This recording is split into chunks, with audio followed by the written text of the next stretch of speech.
The first crack wasn't the wheelchair. It was the laughter. From the window, I could see them outside, my wife, her sister, both barefoot in the summer dusk, illuminated by the porch light like actresses in a stage play I never auditioned for. They leaned on each other, arms wrapped tight, the way sisters do when cruelty is camouflaged as closeness. Then came the shove. The wheelchair toppled sideways like it had been waiting for release. A $2,500 carbon frame titanium build designed for independence splayed across the driveway like roadkill. I watched the front wheels spin in slow, mocking circles. "Let's see how long it takes him to crawl inside." Her sister's voice cut through the open window like a bone saw. They laughed harder, and I sat still. Not in fear, in study. That night, I didn't crawl. I called my brother, and I never went back inside. We had been married 4 years. She cried at the vows, trembled when I touched her wrist for the first time, said I made her feel safe. A word like a loaded weapon, especially in the mouth of someone who only ever respected power. I didn't ask for pity. I never invited it. But somewhere between the hospital bills and the home renovations, she began speaking to me like I was fragile, an obligation. I started hearing it in small things. "Don't you need help with that? Want me to order for you? You're just not built for stress." She said it like kindness, but it was always a box. She'd watch me lift myself into the bed with effort and whisper, "It's okay, babe. I'd never leave you." That's when I knew she wanted to. I didn't scream when I left, didn't demand answers, didn't ask why. I spent nights in my brother's guest room with a laptop and silence.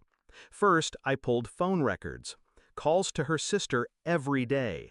Most were under a minute, not long enough for affection, just planning. Then I started reviewing old Nest camera footage, ones she thought were only set for motion at night. Turns out they caught more than just raccoons. There was one clip from 3 weeks before, her standing in front of the garage with her sister. The sister's voice low, serious. "He's more furniture than husband." My wife didn't disagree. She just sipped her wine. So I kept going. I traced her card activity, boutiques, salons, Airbnb charges in towns I never visited. One receipt stood out. A spa day in Oregon. She told me she was volunteering at a youth center that weekend. I found photos tagged by a mutual friend. She was there. But not alone. He was able-bodied, bearded, and oblivious to the camera flash. In the picture, her hand rested on his thigh, like she'd done to me when she wanted to look supportive. The lawyer was clinical, efficient.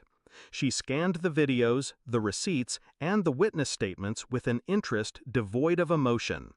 "This is textbook humiliation," she said. "I've seen worse," I replied. The court date was set. I sent my wife an invitation. Not a message, not a call, an envelope. Inside, a printed screenshot of the Airbnb listing. Below it, her photo, with him. Below that, the lawsuit filing. Intentional infliction of emotional distress, property destruction, abuse. She texted me 10 minutes later. "Can we talk?" I didn't reply.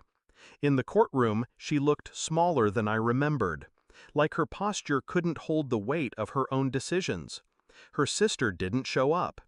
I didn't watch her when the judge played the security footage, the voice, the laughter, the crash. I only watched the jurors. One woman flinched when my chair hit the pavement on screen. Another closed his eyes. When it was her turn to speak, she tried tears. Said it was a joke gone too far. Said she loved me. I watched the judge write something down. When my attorney asked if I had a final statement, I declined. Instead, I reached into my pocket and unfolded the same note I had left on the dining table the night I left. 4 words. "You can walk away."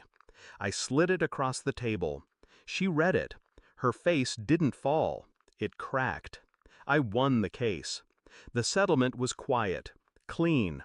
She didn't contest the asset split. Probably because the footage did more damage than her lawyer expected. Public image mattered to her, more than I ever did. My new apartment has no steps. The silence is welcome. I don't check her social media. I don't miss the way she used to smile when people looked at us with pity. I don't dream of her voice anymore. When people ask why I left, I don't explain. Because the truth is simple. She thought I was forgettable, but I remember everything. And I never crawl. Not anymore.